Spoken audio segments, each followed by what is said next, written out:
Well, hello there, friends. Welcome to my channel, Sewing and Growing. My name is Rebecca, and I love to sew. So today is Friday, and that means a quick Friday sews video. I will try and be brief this time. I wanted to film a nice festive intro for you guys in lieu of the holidays. And so I'm in the sunroom, not sewing room, but the sunroom. And I'm not quite sure it's going to work out because the lighting is really funky in here. I've been playing with it all day and it's just not working out. The mini blinds are casting shadows. Yeah, lines of shadows on my face. One side is super dark, one side is got some light coming on it. So I think we're just gonna go ahead and go to the sewing room. Okay, now I am in the sewing room. Okay, so I mentioned on my previous video that I made something red to wear on my vacation, and it was a perfect opportunity to jump on board with a sewing challenge I discovered on Instagram, which is the hashtag the Little Red Dress Project 22. And Renata at the Twilight Stitcher here on YouTube, and Talisha at Creativity by T are running this challenge, and it's a really great challenge. I love sewing challenges. It's something that I recently discovered. I'm new to Instagram too, and like I'm new here on YouTube, and so it's a great way to connect with other sewists and people who love all things related to sewing and styling your own makes. So yeah, I have had this red leopard suit in my collection of suits for quite some time. It's one I purchased on Amazon. It's really cute. But I did not have, just the bright swim cover to go with it. So I was like, oh, I need a red cover to go with that red leopard suit. So let me do that for this challenge. So ta-da! Ding! Hence we have the little red swim cover. Let me show you all. It's really simple. This is the back. I love this fabric. It flows in the wind. It's really lightweight. It washes well. And this is the side right panel. But I'll throw up a couple of pictures of me wearing this. But I wanted to talk a little bit about this fabric. It is a textile that I purchased in San Jose several years ago when my husband and I were there. Actually, he was there on business, and I was just hanging out at the bargain basement fabric shops. So that's where I picked this piece up for not very much. I don't remember how much, to be honest. But this trim here is actually something that I gleaned off of a tunic dress that I found at a thrift shop. I was thinking of just using it by itself to make the cover, but these little medallions that are on this fiber are just so gorgeous. And so I ended up marrying the two, and I really like the way they turned out. And then I added a little bit of trim up here across the back too. So I would say this is 100% polyester blend, and it features 3 panels. That's all it is. There's no pattern required for this. I did not use a pattern. So I'm going to demonstrate kind of how I made this. Like I've made swimsuit covers out of scarves before. Like this is a scarf that I thrifted, right? So I took a piece, the width that I want, I'm sorry, the length that and made it the width that I want it to be. And so then I just took it and draped it across my shoulder here. And then I cut it to where I wanted to fall on my arm. I did the same thing on the opposite side. And then I just inserted a panel in the back to marry the left and right sides.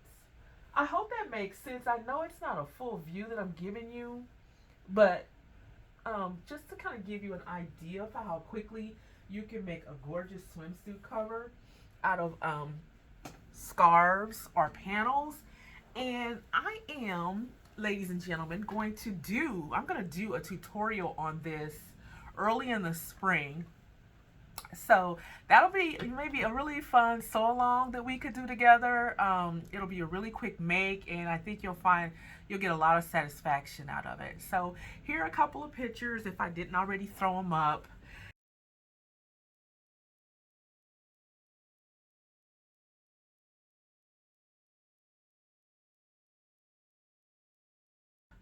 And so that was one make. And if you guys aren't following me on Instagram, please do so. Follow me on Instagram as well. I don't always post everything on YouTube that I post on Instagram, but I'm going to be beefing up my Instagram posts because I need to get more followers. I don't have very many. But anyway, so the other red make that I have to show you all today, I'm kind of super stoked about this one, you all. Let me ask you, do you ever want to sew just for the sake of art? I love just doing things for artistic purposes, just whatever's on my heart at the moment. And I also really enjoy incorporating cultural aspects into my designs. And so I have for you the red dragon. Behold.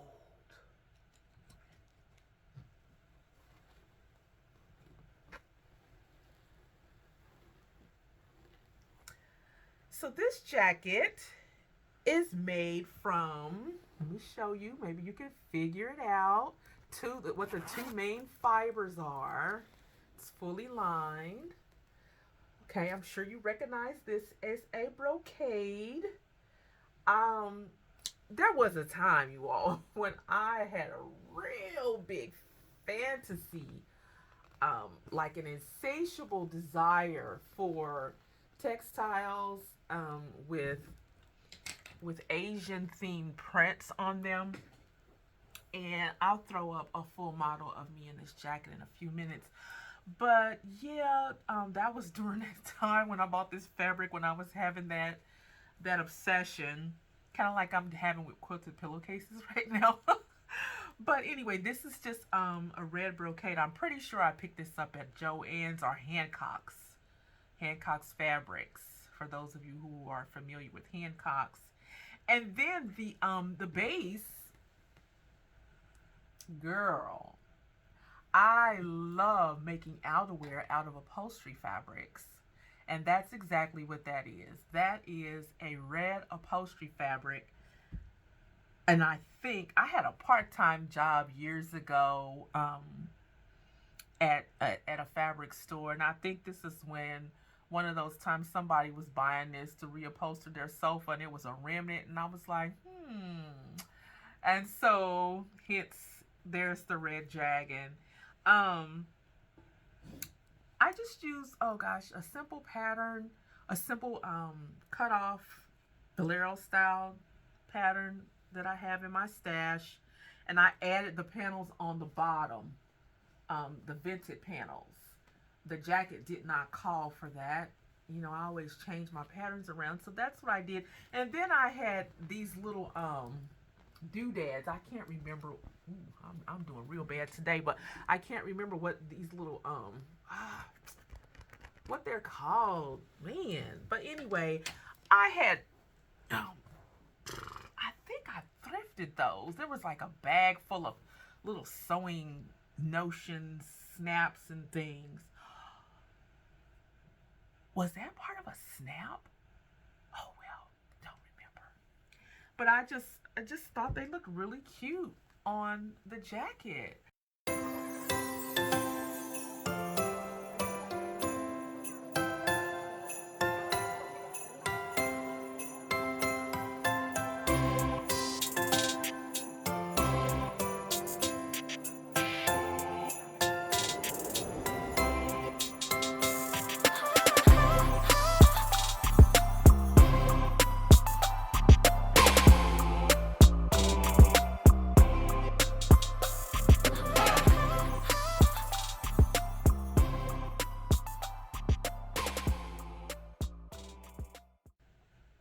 Okay, friends, let me know. Would you all wear something like that? I think it's very festive. I love it. I think it's very classy. I used to have aspirations for putting my designs on display in the Smithsonian or starting a textile museum and, having like all of my exotic makes on display, kind of like, all the designers do at the Met. I'm just like so envious of those spaces and people who have been able to have a body of work that they've done throughout their lifetime on display in elegant places like that for people to see.